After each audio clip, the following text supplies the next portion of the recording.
Assalamualaikum warahmatullahi wabarakatuh. Alhamdulillah, alhamdulillahilladzi hadana li hadza wa ma kunna linahtadiya laula an hadanallah.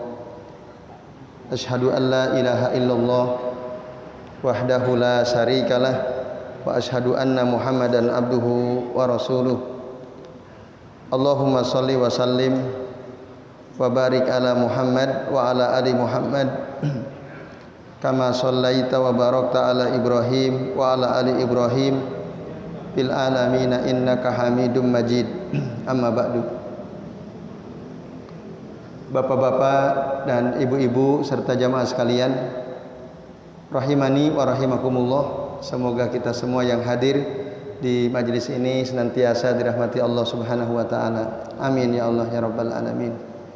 Alhamdulillah Bapak Ibu, pada malam ini kita bisa berjumpa kembali untuk melanjutkan ngaji kitab Riyadhus Shalihin karya Al-Imam An-Nawawi rahimahullah. Pada pertemuan pekan lalu kita sudah memasuki bab tentang anjuran mengucapkan salam ya ketika masuk rumah. Sudah satu dalil kita bahas, yaitu dari Al-Quran surah An-Nur ayat 61. Dalil yang kedua berdasarkan hadis Nabi sallallahu alaihi wasallam yang diriwayatkan oleh Anas bin Malik radhiyallahu anhu. Beliau mengatakan, qala li Rasulullah sallallahu alaihi wasallam, berkata kepadaku Rasulullah sallallahu alaihi wasallam, ya bunayya, wahai anakku. Kata Nabi ya, karena Anas masih kecil ya. Beliau sering membantu Nabi melayani kebutuhan-kebutuhan Nabi. Suatu ketika Rasul mengatakan, ya bunayya, idza dakhalta ala ahlika fasallim. Wahai anakku, jika engkau masuk ke rumah keluargamu, maka ucapkanlah salam. Yakun barakatan alaika wa ala ahli baitika. Maka itu akan menjadi keberkahan atas dirimu dan atas keluargamu ya, yang tinggal di rumahmu ya. Hadis rawahu At-Tirmidzi, dan beliau mengatakan hadisun hasanun sahih. Ini hadis hasan, ini hadis sahih. Nah, istilah ini khas ya dari Al-Imam At-Tirmidzi. Penting kami sampaikan ya, ini bagian daripada ilmu mustalahul hadis ya. Jadi kalau Al-Imam At-Tirmidzi menyebutkan hadis hasanun sahih, itu apa artinya? Sementara hadis hasan dan hadis sahih itu berbeda. Gitu. Jadi kalau hadis sahih itu syaratnya 5. Jadi yang pertama ittisalus sanad, sanadnya nyambung. Kemudian yang kedua ya, dobtur ruwat, para perawinya bagus hafalannya. Kemudian ada musyudzud ya, tidak ada kejanggalan di dalam hadis tersebut.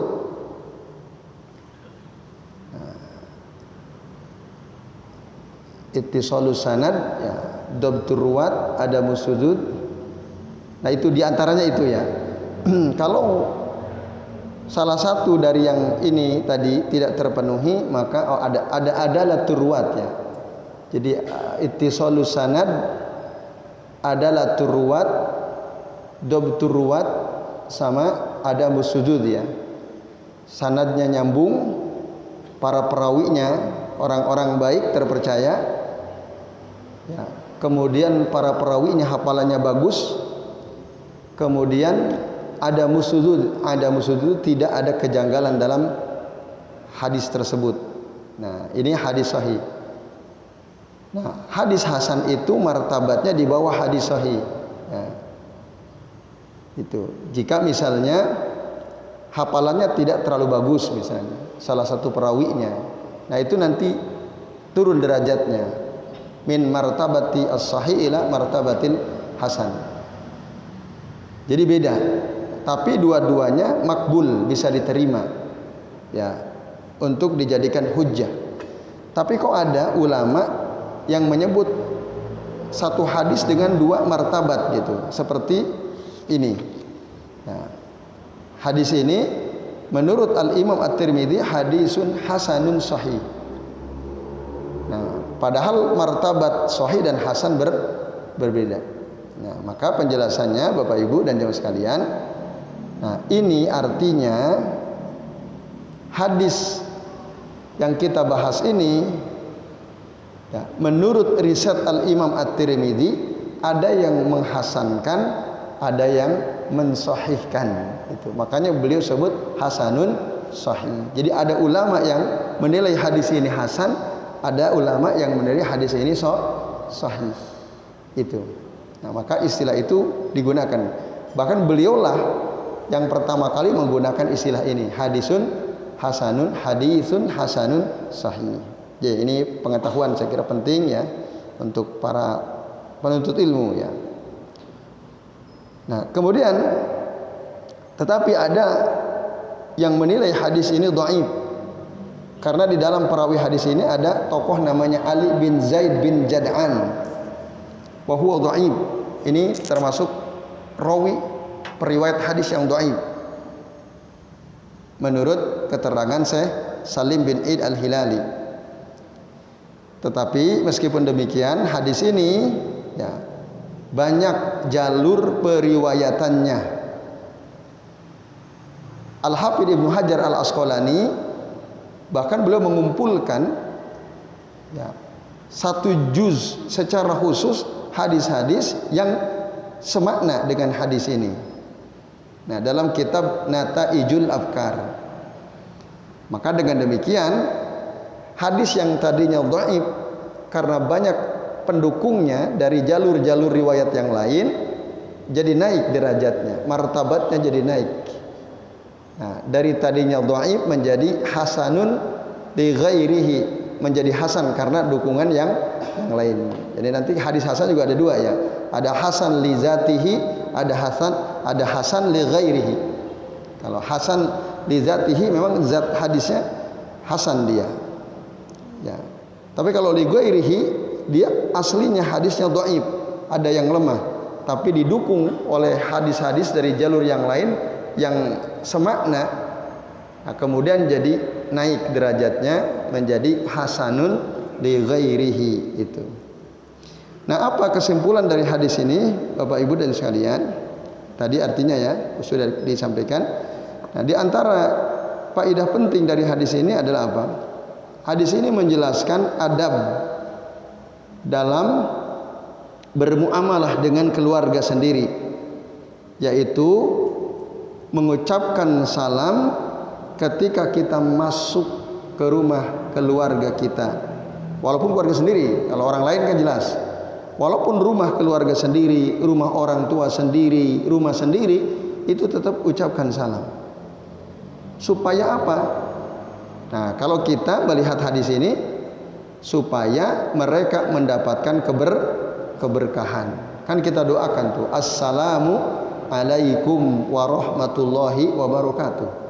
Bahkan bukan hanya keberkahan, keselamatan, rahmat Allah, keberkahan.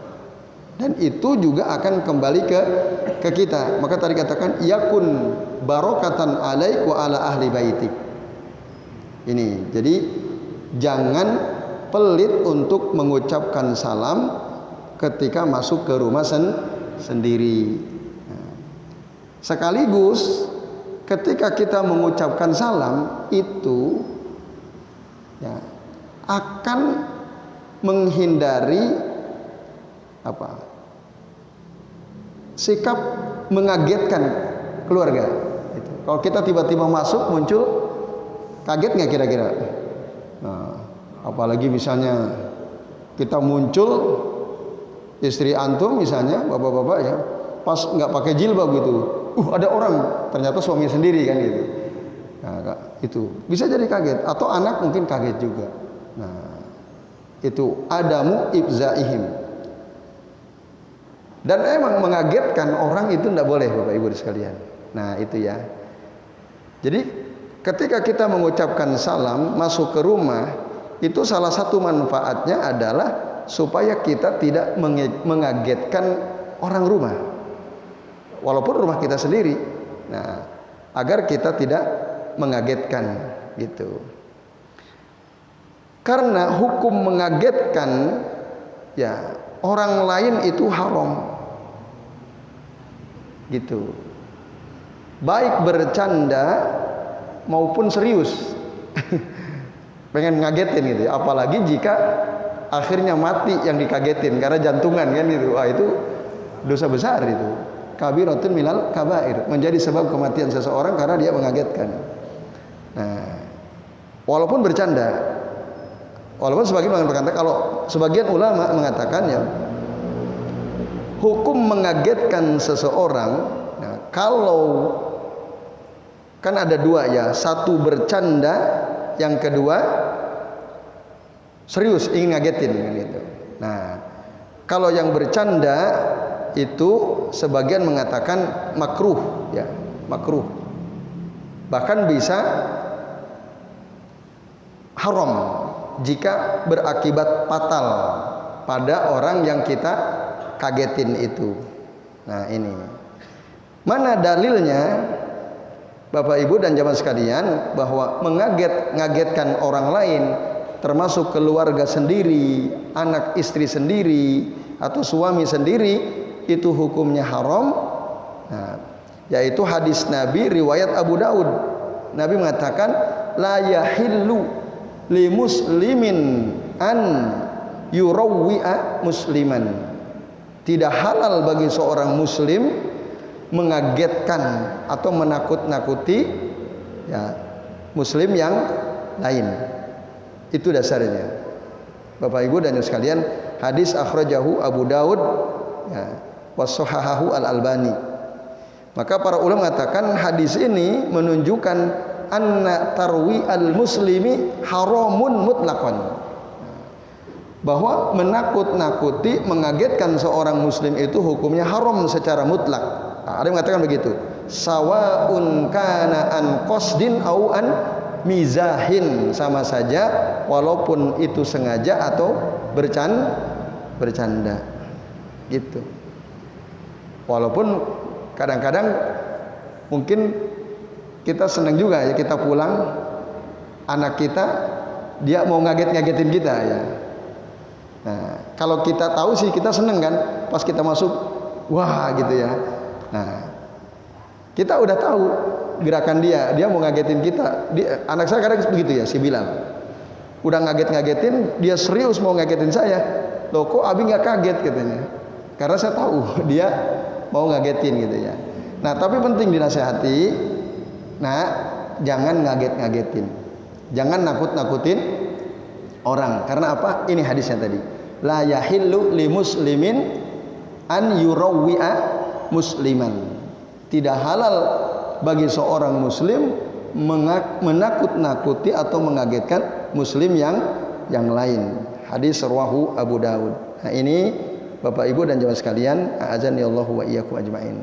Nah, tapi kalau menakut-nakuti dari perbuatan dosa dan maksiat itu boleh ya. Kalau kita menakut-nakuti anak kita misalnya, atau saudara kita, anak-anak kadang suruh sholat susah, boleh nggak kita nakut-nakuti anak? Nak, kamu kalau nggak sholat masuk neraka loh nak. Itu nakut-nakuti nggak ini? Iya. Nah, jika menakut-nakuti karena perbuatan maksiat atau dosa, nah ini Bapak Ibu dan jamaah sekalian rahimani wa rahimakumullah, itu boleh. Ya, itu boleh, bahkan dianjurkan. Nah, tapi tentu lihat niat dan caranya. Nah, itu perlu diperhatikan. Jika niatnya biqasdi an-nushi wal inkar birribki fahadha masyru'. Jika tujuan menakut-nakuti seseorang ya, karena dia melanggar syariat agama, karena dia berbuat maksiat, berbuat dosa, tujuannya untuk menasehati dan mengingkari perbuatan dosanya, tapi dengan cara lemah lembut, maka hadza masru, ini disyariatkan gitu. Nah, karena di dalam Al-Qur'an surah Az-Zariyat ayat 55 Allah mengatakan fadzakir fa inna dzikra tanfa'ul mu'minin. Berikanlah peringatan karena sesungguhnya peringatan itu bermanfaat bagi orang-orang yang beriman. Nah, ini Bapak Ibu dan jamaah sekalian rahimani wa rahimakumullah. Nah, ini ya karena ada kaitan dengan menakut-nakuti, mengagetkan tadi ya. Nah, menakut-nakuti dalam urusan pelanggaran terhadap syariat agama itu dibolehkan, tapi dengan syarat ya tidak keras, tidak kasar ya, dengan lemah lembut kalau bisa. Nah, itu kalau bisa dengan cara lemah lembut. Nah, sehingga sebagian ulama ya berkesimpulan bahwa menakut-nakuti seseorang jika tujuannya untuk menasehati, mengingkari kemungkaran, itu hukumnya masru atau boleh atau mandub ya, dianjurkan, tapi bisyartin al-lin bil-lin war-rahmah, dengan lembut dan penuh kasih sayang. Nah, ini yang kadang-kadang ya mungkin sebagian besar kita mengabaikan sikap al-lin war-rahmah. Jadi kalau sama anak nyuruh sholat, saking keselnya gak sholat-sholat, marah-marah kita, masuk neraka kamu nanti kalau gak sholat. Ada nggak yang suka begitu?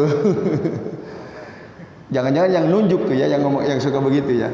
Nah, ini Bapak Ibu, ini kalau kita kembali kepada penjelasan para ulama, itu sebaiknya kalau kita mau mengingatkan anak kita, dia nggak sholat itu, kita takut-takuti, tapi jangan dengan kasar dan keras.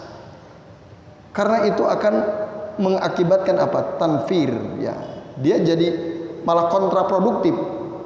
Bukannya malah mau sholat, malah malas-malasan tambah malas. Karena kita kasar, kita bentak-bentak, kamu kalau nggak sholat masuk neraka kamu. Coba sholat, nah misalnya. Kadang-kadang begitu kan orang tua. Benar ya begitu ya? Yang sudah jadi orang tua ya. Nah, ini Bapak Ibu dan sekalian, itu sebaiknya dilakukan. Gitu. Jadi nak, kalau kamu hendak sholat, neraka loh nak ancamannya. Nah itu. Yaitu mudah-mudahan kita semua Bapak Ibu ya bisa menasehati, mengingatkan, menakut-nakuti anak kita kalau dia melakukan pelanggaran dengan cara yang lemah lembut ya. Karena ini tentu tidak mudah ya. Tapi begitu seharusnya. Ya baik, itu kesimpulan penting yang ada kaitannya dengan tadi tidak mengagetkan. Kemudian kesimpulan lain Bapak Ibu, nah tadi bahwa ketika kita mengucapkan salam waktu masuk ke rumah kita sendiri, nah di situ ada keberkahan baik bagi orang yang mengucapkan salam atau orang yang diucapkan salam kepadanya. Yaitu di antara kesimpulan yang bisa kita ambil dari hadis yang Anas bin Malik ini. Kemudian yang bab berikutnya Bapak Ibu, bab yang ke-136, bab assalamu ala sibyan ya. Mengucapkan salam kepada anak-anak. Dalam bab ini Al-Imam An-Nawawi menyebutkan hanya satu hadis saja, yaitu hadis dari Anas bin Malik juga radhiyallahu anhu. Beliau mengatakan annahu marra ala sibyanin fasallama alaihim, bahwasanya Anas bin Malik berjalan melewati anak-anak, lalu beliau mengucapkan salam kepada mereka, kepada anak-anak. Nah ini Anas bin Malik sudah tua, udah dewasa ya, udah dewasa, Nabi sudah wafat ya. Jadi hadis ini peristiwanya ya setelah Anas dewasa dan Nabi sudah wafat. Nah, jadi Anas berjalan melewati anak-anak, lalu beliau mengucapkan salam, fasallama alaihim wa qala. Nah, lalu ada orang bertanya kepada Anas waktu itu, kenapa engkau mengucapkan salam kepada anak-anak? Kan harusnya aturannya apa? Liusallimu as-saghiru alal kabir, kan itu. Hendaknya yang kecil mengucapkan salam kepada yang dewasa. Loh kalau kok bahasa kitanya, kok malah kamu dulu yang ngucapin salam ke anak-anak? Kan adabnya anak-anak dulu, anak-anak ngucapin salam kepada yang dewasa ya berdasarkan hadis dari Abu Hurairah. Nah, ini ya. riwayat Imam Al-Bukhari, was-saghiru 'alal kabir. Lalu dijawab oleh Anas, faqal kana Rasulullah sallallahu alaihi wasallam yaf'aluhu. Nah, dulu Rasul melakukan ini seperti yang aku lakukan. Jadi ketemu anak-anak, Rasul duluan yang ngucapin salam. Nah, kita sudah bahas ya pada pertemuan sebelumnya, loh, enggak kontradiksi kan? Bukankah Nabi mengatakan bahwa yang kecil mengucapkan salam kepada yang dewasa? Loh, kok malah Nabi dulu kan gitu? Karena nanti ada dalil lain yang juga disampaikan oleh Nabi sallallahu alaihi wasallam. Nah, apa hadisnya? Yaitu hadis tentang keutamaan ya orang yang mengucapkan salam duluan. Dalam hadis riwayat Abu Daud dengan sanad yang jayyid dari Abu Umamah Al-Bahili radhiyallahu anhu. Beliau mengatakan qala Nabi sallallahu alaihi wasallam, inna awlan nasi billahi man bada'ahum bissalam. Sesungguhnya orang yang paling dekat dengan Allah Ta'ala adalah dia yang paling pertama kali mengucapkan salam. Itu dasarnya. Maka keutamaan kalau kita mengucapkan salam duluan dengan siapapun kita bertemu gitu. Jadi itu tidak melanggar hadis yang liyusallimu al-raqibu 'alal masi al-masi 'alal qaidi wal qalilu 'alal kasir was-saghiru 'alal kabir gitu ya. Melanggar enggak itu? Enggak. Ya, karena ada dalil lain yang mendorong kita untuk lebih dulu mengucapkan salam. Nah, sementara yang hadis tadi, hendaklah orang yang berkendaraan mengucapkan salam kepada yang jalan mengucapkan salam kepada yang duduk, yang sedikit mengucapkan salam kepada yang banyak, yang kecil mengucapkan salam kepada yang dewasa. Itu adabnya begitu, normanya begitu. Tapi nah ini bukan suatu kewajiban bahwa harus yang kecil dulu harus ke yang besar. Kalau besar ke kecil itu menyelisih sunnah, enggak. Tidak demikian. Karena tadi ada hadis lain bahwa orang yang paling dekat dengan Allah adalah mereka yang pertama kali mengucapkan salam. Jadi ini Bapak Ibu dan jamaah sekalian rahimani wa rahimakumullah. Nah, sekaligus di dalam praktek Anas bin Malik, dan beliau mengatakan ini dulu juga Nabi melakukannya. Faedahnya apa? Ta'limu as-sibyan kaifiyah ada itahiyat. Mengajarkan anak-anak tentang bagaimana cara memberikan penghormatan. Nah, itu. Jadi supaya anak tahu kalau ketemu orang itu ucapin salam. Assalamualaikum warahmatullahi wabarakatuh. Nah, ini penting. Mengajarkan anak dengan praktek supaya nanti suatu saat ketika dia ketemu orang juga terbiasa mengucapkan salam. Kemudian yang kedua, adamu muqaraati as-sabiyati au takhwifihim madamu la yartakibuna muharraman. Jadi tadi tidak menakut-nakuti anak-anak selama mereka tidak melanggar sesuatu yang haram. Jadi anak-anak itu jangan dibuat takut, kecuali kalau anak itu melanggar sesuatu yang haram. Nah, tadi kita sudah jelaskan, ya, sudah kami sampaikan, menakut-nakuti orang yang melakukan pelanggaran syariat agama, melakukan perbuatan haram itu boleh takuti dengan azab Allah, dengan siksa api neraka. Tapi syaratnya apa tadi? Billin warahmah, dengan lembut dan penuh kasih sayang. Ini Bapak Ibu dan jamaah sekalian rahimani wa rahimakumullah ya.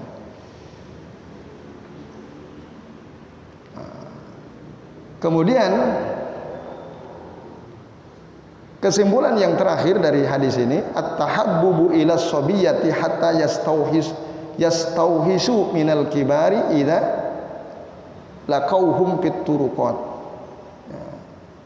Jadi menunjukkan sikap cinta ya kepada anak-anak sehingga mereka tidak takut kepada orang yang sudah dewasa, orang besar, saat ketemu di jalan gitu. Jadi kita tunjukkan perasaan cinta kasih sayang kepada anak-anak supaya mereka tidak takut kalau ketemu orang dewasa di jalan yaitu. Nah, kalau kita takut-takuti nanti setiap kali ada orang dewasa dia akan takut lari gitu ya. Jadi ini Bapak Ibu dan Ibu sekalian, a'azani Allahu wa iyyakum ajma'in. Nah, kemudian bab berikutnya Bapak Ibu dan sekalian, bab tentang laki-laki mengucapkan salam kepada istrinya atau kepada wanita dari kalangan mahramnya atau kepada wanita ajnabi yang bukan mahram. Nah, selama tidak ada potensi fitnah gitu. Jadi mengucapkan salam kepada wanita ajnabi yang bukan mahram, nah itu boleh asal tidak menimbulkan fitnah. Itu Bapak Ibu dan jemaah sekalian. Nah, maksudnya tahu ya fitnah ya. Nah, nanti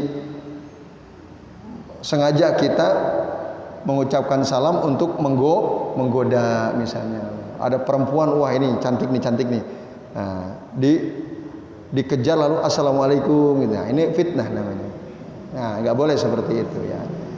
Nah, jadi dia menggunakan salam untuk apa? Menggoda perempuan, apalagi istri orang gitu ya. Nah, ini lebih parah lagi gitu ya. Nah, ini Bapak Ibu dan sekalian, a'azani Allah wa iyyakum ajma'in. Tapi boleh, hukum asalnya boleh selama tidak ada fitnah, tidak menimbulkan fitnah. Nah, hadisnya salah satu di antaranya disebutkan dalam riwayat Sahal bin Sa'ad radhiyallahu anhu. Beliau mengatakan, kanat fina imra'atun. Dulu di tengah-tengah kami ada seorang wanita. Wa fi riwayatin kanat lana ajuzun. Ya. Jadi si wanita ini sudah sepuh. Nah, sudah sepuh. Ajuz itu sudah sepuh. Ta'khudhu min usuli silki patatarahu fil kidr. Si wanita yang sudah sepuh ini beliau suka mengambil ya daun ya semacam daun seledri lalu dimasak di panci gitu ya. Wa tukarkiru habbatin min sa'ir. Lalu menumbuk biji gandum untuk dimasak dengan daun seledri tersebut ya. Fa idza shallainal jumu'ah, apabila kami salat Jumat, kata Sahal bin Sa'ad, wan sorobna, dan kami bubar selesai salat Jumat, nusallimu alaiha, kami mengucapkan salam kepada si wanita ini. Ini ajnabi, orang bukan mahram. Fatuqaddimuhu ilaina, dan si wanita ini ya, dia menghidangkan makanan yang dibuatnya ini kepada kami. Hadis rawahu al-Bukhari. Nah, ini diantara dalilnya. Bapak Ibu dan jamaah sekalian rahimani wa rahimakumullah ya. Jadi hadis ini menjelaskan yang pertama tentu yang ada kaitannya dengan bab adalah ya boleh mengucapkan salam kepada wanita yang bukan mahram. Ya, di faidah yang ketiga yang disebutkan oleh Syekh Salim bin Id al-Hilali, jawajus salam ala niswatil ajanib idza aminal fitnah. Boleh mengucapkan salam kepada wanita ajnabi yang bukan mahram jika aman dari fitnah. Ini sekalian. Kemudian ya kesimpulan lain, al-amru bil intisari ba'da salatil jumu'ah lil ibahah di anna insirafahum innama kana lil ghuda wali al-qailah. Perintah untuk bertebaran setelah sholat Jumat untuk melakukan sesuatu yang boleh gitu. Karena mereka ketika bubar dari sholat Jumat itu untuk diantaranya makan siang, kemudian qailulah, tidur siang itu. Nah, jadi kalau di hari Jumat, qailulah para sahabat itu dilakukan setelah sholat Jumat, qailulahnya. Karena kalau selain Jumat, ada sebagian ulama menerangkan qailulah itu menjelang zuhur, sekitar jam 11 istirahat, tidur mungkin sebentar, lalu nanti zuhur. Tapi kalau Jumat, qailulahnya setelah sholat Jumat. Ini Bapak Ibu dan sekalian. Kemudian istihbabut taqarrubi bil khairi walau bi syai'il yasir. Anjuran untuk melakukan kebaikan walaupun dengan sesuatu yang sederhana. Jadi makan bubur gandum hanya pakai daun seledri itu mewah atau sederhana? Sederhana. Itu dilakukan oleh si wanita ini. Dan dalam keterangan yang kami baca, dia itu hampir setiap Jumat begitu melakukan itu, menjamu para sahabat Nabi yang lewat, disuruh makan dengan jamuan yang sederhana. Nah, ini Bapak Ibu sekalian, dan sekaligus ini menunjukkan bahwa bagaimana dulu para sahabat itu sangat qanaah, ya, gampang merasa cukup, dan sekaligus menunjukkan susahnya kehidupan di masa itu, ya. Sekaligus juga menunjukkan bagaimana mereka para sahabat itu bersegera dalam taat kepada Allah Subhanahu wa taala. Nah, itu di antara faedah yang disebutkan oleh Syekh Salim bin Id Al-Hilali dalam kitab Bahjatun Nazirin. Nah, faedah lain Bapak Ibu dan jemaah sekalian, ini dalil ini, ya, merupakan dalil dari anjuran menyediakan makanan pada hari Jumat. Ada istilah sedekah Jumat, itu ini dasarnya nih. Ya. Sedekah Jumat ini dasarnya ini. Gitu ya. Nah, ini namanya sunnah takririyah. Sunnah takririyah. Ya, jadi dilakukan oleh sahabat wanita, ya, di zaman Nabi. Para sahabat senang dan Nabi tidak melarangnya, menyetujui perbuatan ini. Bahkan, nah, di riwayat yang lain, jadi para sahabat itu senang sekali, bahkan berharap-harap supaya segera ke hari Jumat. Itu ada riwayat mengatakan begitu. Sahabat tuh pengen supaya cepat-cepat ketemu Jumat, karena nanti kalau hari Jumat dapat makanan gratis di Masjid Al-Fatah. Nah, di sini ya. Nah, jadi gitu. Nah, ini sunnah takririyah Bapak Ibu. Bang, kalau Nabi apakah pernah menyuruh? Enggak ada. Tapi ada, ya, perbuatan sahabat wanita yang selalu menyuguhi orang-orang yang lewat rumahnya untuk mampir makan di situ. Nah, kami baru tahu gitu. Dulu di rumah kami waktu kami kecil, setiap hari Jumat, ya, bapak kami selalu mengundang orang-orang untuk makan-makan di rumah. Oh, ternyata ini dasarnya, ya. Nah, ini Bapak Ibu sekalian, jadi kalau kita orang punya itu penting juga tuh. Hari Jumat yuk makan-makan di rumah gitu ya. Jadi saya kira demikian. Mohon maaf waktunya kelewat sedikit. Jadi sebelum diakhiri ada waktu insya Allah untuk tanya jawab sampai jam 18:52. Monggo kalau ada yang mau bertanya.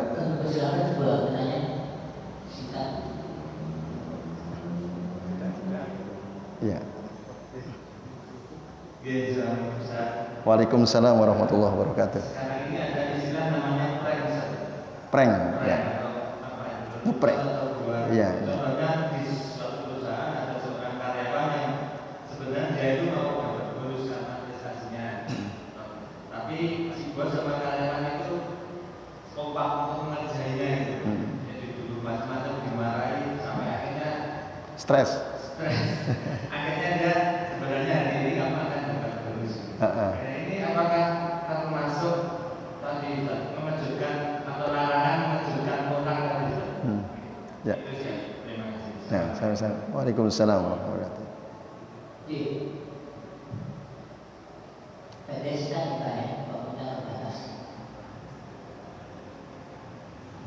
Assalamualaikum warahmatullahi wabarakatuh. Waalaikumsalam warahmatullahi wabarakatuh. Ini terkait tentang mengejutkan itu. Ya. Tapi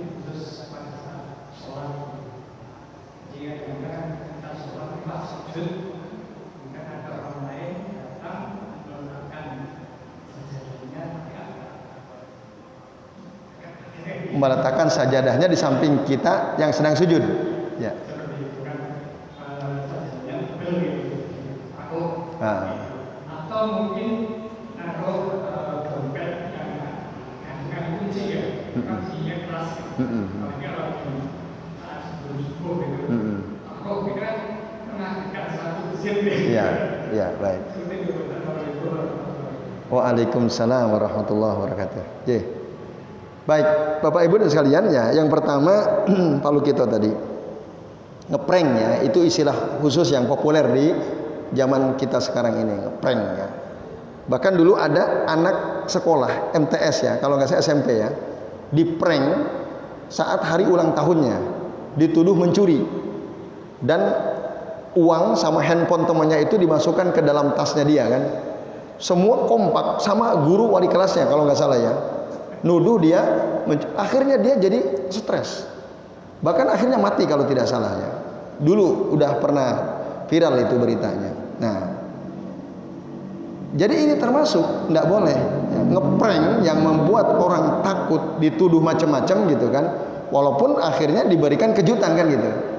Nah, ini tidak sesuai dengan syariat Islam gitu. Kalau mau memberi kejutan, bukan caranya tidak dengan cara menakut-nakuti dulu gitu. Nah, jadi misalnya ya, kalau mau ngasih kejutan ke istri misalnya, ayo keluar yuk. Kemana? Keluar aja. Tahu-tahu kita ajak ke rumah makan yang paling dia sukai. Kok dibawa ke sini? Nah, begitu caranya. Jadi ayo jalan keluar yuk. Kemana? Pokoknya ikut aja deh, ikut. Nah, kita bawa ke toko emas, pilih emas terserah kamu pilih. Nah, itu kejutan seperti itu yang oke. Nah, jadi tidak membuat orang takut gitu. Nah, kalau mau kasih bonus, nah harusnya tidak membuat orang takut dulu. Tapi inilah tradisi yang terjadi di zaman sekarang yang harusnya kita hindari Bapak Ibu. Bahkan kita ingatkan. Karena apa tadi dalilnya? La yahillu lil muslimi an yurawwi'a musliman. Tidak halal seorang muslim menakut-nakuti, ya mengagetkan muslim yang lain. Yaitu hadisnya tadi itu Pak Lukito ya. Wallahu a'lam bishawab. Nah, jadi sekali lagi Bapak Ibu ya, kalau kita mau ngasih kejutan kepada orang, jangan ditakut-takuti dulu, gitu, langsung aja. Nah, karena tadi itu melanggar ketentuan syariat. Kemudian yang kedua Pak, menakut-nakuti itu tadi ada yang bikosdin ya, dengan sengaja, au bimizahin. Mizah itu apa? Bercanda. Tapi ada nanti bigoiri kosdin. Goiri kosdin itu tidak sengaja. Nah, ini lain lagi. Sengaja terus bercanda. Ada sengaja, kalau yang diceritakan Poluk itu kan itu sengaja kan. Kayaknya masuk kategori bercanda juga enggak, mau serius. Yang tadi anak sekolah yang saya ceritakan serius itu. Kamu mencuri. Itu coba lihat tasmu, itu ada HP orang. Kan sungguh-sungguh itu. Kalau bercanda lain lagi. Ada bigoiri kosdin, tidak sengaja. Nah, yang jenengan ceritakan itu nampaknya masuk kategori yang ketiga ya. Tidak sengaja kan. Ada orang lagi sholat sujud, lalu kita baru datang menggelar sejadah, dia kaget gitu ya misalnya. Kita tidak bermaksud mengagetkan, wong saya mau sholat gelar sejadah kan itu sesuatu yang normal. Nah, itu bagaimana? Kalau tidak sengaja boleh tentu saja ya. Kalau tidak sengaja itu tidak haraj, tidak ada mas, tapi sebaiknya menghindari perbuatan-perbuatan yang memungkinkan membuat orang kaget gitu. Nah, misalnya tadi naruh kunci dreng gitu. Wah, kan ya walaupun nggak sengaja tapi ada potensi membuat orang merasa takut atau kaget. Itu sebaiknya dihindari karena tadi dalil tadi ya. La yahillu lil muslimi an yurawwi'a musliman. Naam, wallahu a'lam bishawab. Nah, bersin kadang ya termasuk Ada kan orang bersin sengaja dikencengin, hasim. Semakin banyak orang kaget, semakin gembira dia. Ada ya kayak gitu kan? Itu tidak sesuai dengan adab Islam ya. Jadi Nabi itu idza atisa ya khafada sautahu wa wadu ayadahu ala fi. Gitu. Au saubahu ala fihi. Nabi itu kalau bersin, beliau ya apa namanya? Memelankan khafada sautahu, memelankan suaranya. Rasul kalau bersin itu suaranya dipelankan sepelan mungkin, dan wawadoa yadahu ala fi au saubahu ala fi. Beliau meletakkan tangannya di atas mulutnya. Hasim. Nah, sebisa mungkin ya, supaya apa? Tidak mengagetkan orang. Itu adab dalam bersin, yaitu. Maka antum kalau biasa ngagetin orang itu ditinggalkan itu ya. Jangan dilanjut karena itu tidak sesuai dengan tuntunan Nabi sallallahu alaihi wasallam. Ya baik Bapak Ibu dan sekalian, cukup ya. Nah, sementara ini yang bisa kita bahas. Terima kasih atas perhatiannya. Kita akhiri dengan doa kafaratul majlis. Subhanakallahumma wa bihamdika asyhadu an la ilaha illa anta astaghfiruka wa atubu ilaik. Wa sallallahu ala Muhammadin wa ala alihi wa sahbihi wa baraka wa sallama alaihim ajmain. Billahi taufiq wal hidayah. Wassalamu alaikum warahmatullahi wabarakatuh.